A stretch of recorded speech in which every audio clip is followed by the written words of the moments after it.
అందరికీ మా వాసుదాస స్వామి వారి తరఫున శుభాశిస్తుంది.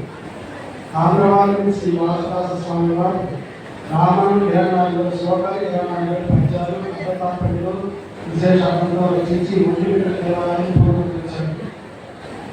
టెంకాయ ద్వారా భిక్షాటన చేసి ముఖ్యమైన దేవాలయాన్ని పూర్వీకరించారు. ఆ పరపర పీఠంలో నేను సుష్ఠం పీఠం. గత సంవత్సరము నేను కోరిన మీకు మన బాలస్వామి గారు రథహోమం 3 రోజులు మన నిర్వహణ చేశారు.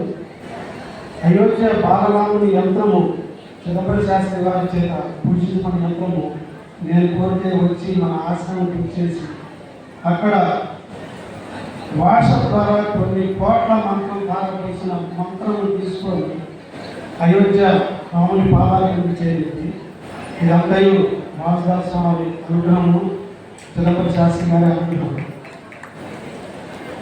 ఈ సంవత్సరంలో కూడా అక్టోబర్ 2, 3, 4 తారీఖుల్లో బాలస్వామి వారి ఆశీస్సు చేత రథహోమం మన గడుపులో జరుగుతుంది. మీరందరూ కూడా రావాల్సింది కోరుతున్నాను.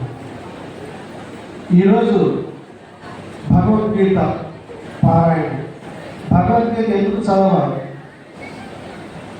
మన పెద్దవాళ్ళు ఉండేవాళ్ళు మనకి టెన్షన్ ఉండేది కాదు. ఇప్పుడు పొద్దున్న చేసినప్పటికీ టెన్షన్, మగవాడి టెన్షనే, ఆడవాడి టెన్షనే, పిల్లలకి టెన్షనే.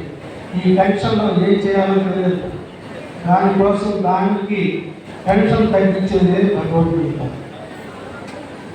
దానికి అర్జునుడే ఉదాహరణ. వెళ్ళాడు, చూశాడు, అందరూ చూసేటప్పటికి అస్త్ర సన్యాసం చేశాడు.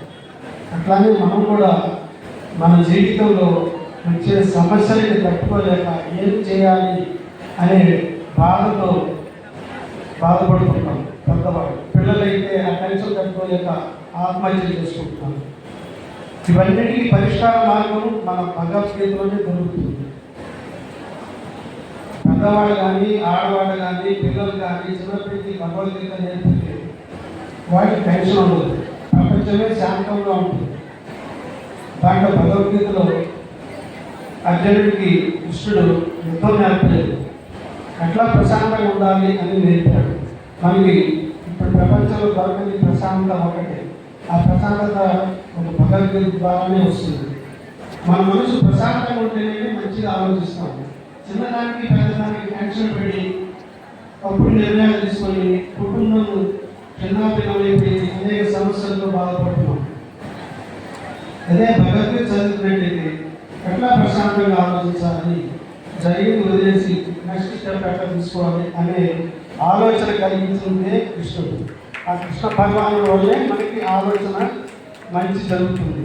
అందువల్ల ప్రతి ఒక్కడు భగవద్గీత చదివి ప్రశాంత జీవితము, ఆరోగ్యము, ఐశ్వర్యము పొందుతారు. మనకి మన పిల్లలు చూసావా, పక్కింటివాడు బాగా చదువుతున్నాడు, నువ్వు సరిగ్గా చదవట్లేదని చెప్పి మనం వాళ్ళని ఇబ్బంది పెడుతున్నాం. అట్లా కాకుండా ఈ భగవద్గీత వారికి కనుక నేర్పిస్తే వాడి యొక్క శక్తి పెరుగుతుంది, మేధాశక్తి పెరుగుతుంది. వాళ్ళే దేశానికి వెన్నుముక. అటువంటి వాళ్ళని మనం తయారు చేయగానే పక్క వాళ్ళతో పోల్చి వాళ్ళని ఇబ్బంది పెట్టకూడదు. దానికి ముందు తల్లిదండ్రులే భగవద్గీత చదవాలి, తర్వాత పిల్లలు చదివించాలి.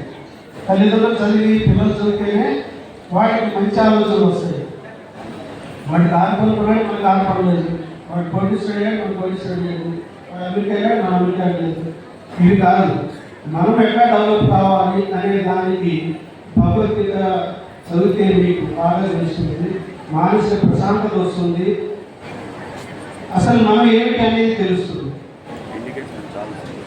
మన ఆత్మ ఇవన్నీ తెలుస్తుంది.